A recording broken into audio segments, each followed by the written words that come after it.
Hello বন্ধুরা, good morning. কেমন আছো সবাই? আশা করছি ভালো আছো।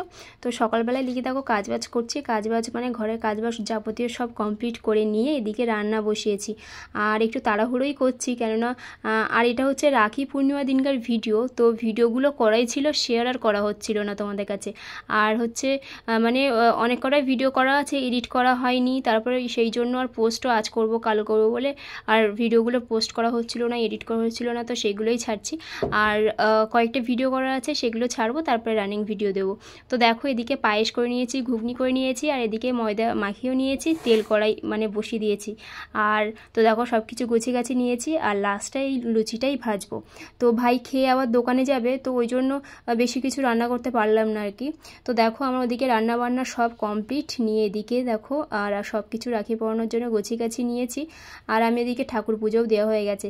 আর রাখি পরার সময়টা ঠিক আমি জানতাম না, যার জন্য একটু তাড়াহুড়োই করছিলাম। লাস্টে সেই দেরি করেই পড়ানো হয়েছিল, মানে দুপুরবেলা যেহেতু টাইমটা ছিল, তো মানে না জানলে যা হয় আর কি। তো যাই হোক, তারপরে ভাই রাখি পরানো হয়ে গেল, খেয়ে দিয়ে দোকানে চলে গেছিলো। আর তারপরে আমি এদিকে সব কিছু গুছিয়ে গাছিয়ে নিলাম। তো তারপরে সন্ধ্যাবেলা হাজব্যান্ড গেছিলো একটু বাজারে মাছ আনতে। তো দেখো সেই মাছ এনেছিল সিলভার কাপ মাছ। তো মাছ দিয়ে ভেন্ডি দিয়ে আলু দিয়ে একটু ঝোল করেছিলাম। তো আবারও গুড মর্নিং জানিয়ে ব্লগটা শুরু করলাম, কেননা এটা পরের দিনকার ভিডিও। তো রান্না সকালে ভোরবেলা উঠে এদিকে রান্না বসিয়ে দিয়েছি, আর রান্না করছি আর তোমাদের সাথে কথা বলছিলাম। তো সকালবেলা দেখো এখন মানে সকালটা আর বিকেলটা একটু ঠান্ডা ঠান্ডা লাগে। আর সামনে যে কচু গাছগুলো ছিল দেখো হালকা হালকা শিশির পড়েছে ওপরে, আর হালকা কুয়াশাও পড়েছে। দেখো সাদাটে সাদাটে লাগছে না হালকা, মানে ভোরের আলোটা ফুটতে এরকম দেখা যাচ্ছে। আর মানে এগুলো দেখেই মনে হচ্ছে যে পুজো চলে এসছে। এমনিতেই মানে পুজো এসছে, তো সেটাই ফিল হচ্ছে যে পুজো পুজো গন্ধ। তো যাই হোক, এদিকে দেখো রান্না হচ্ছে, কুমড়ো আলু দিয়ে মাছ দিয়ে রান্না করব, আর একটা তরকারি করেছিলাম।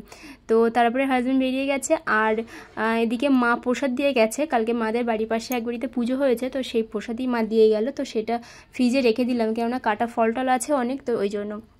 তো তারপরে মেয়েকে স্কুলে দিয়ে এসে আমি এদিকে বিছানাটা সকালবেলা মানে তো গোছানোর সময় পাইনি, তো ওই জন্য বাড়ি এসে বিছানাটা গুছিয়ে নিচ্ছি, নিয়ে কিছু কাজবাজ করে নিয়ে আবার মেয়েকে আনতে যাবো। তো দেখো বাড়ি চলে এসেছি, আর বাড়ি এসে বৃষ্টি এসেছিলো প্রচণ্ড জোরে। তো আমার কাজবাজ হয়ে গেছে, মেয়ে আমি দুজনেই চান হয়ে গেছে, কিন্তু জামা কাপড়গুলো কিছু কেচে দিয়েছিলাম, তো সেগুলো শোকাতে পারলাম না, মেলতে পারলাম না, বৃষ্টি চলে এসছে। তো তারপরে দেখো এদিকে সন্ধ্যাবেলা একটুখানি চা করে নিলাম, আর রাত্রেবেলা রান্নাবান্না কিছু করতে হবে না, আছে। তো চলো যাই হোক, আজকের মতো ভিডিওটা এখানেই শেষ করলাম। দেখা হবে একটা নতুন ভিডিওর সঙ্গে। তো আজকের মতো সবাইকে গুড নাইট।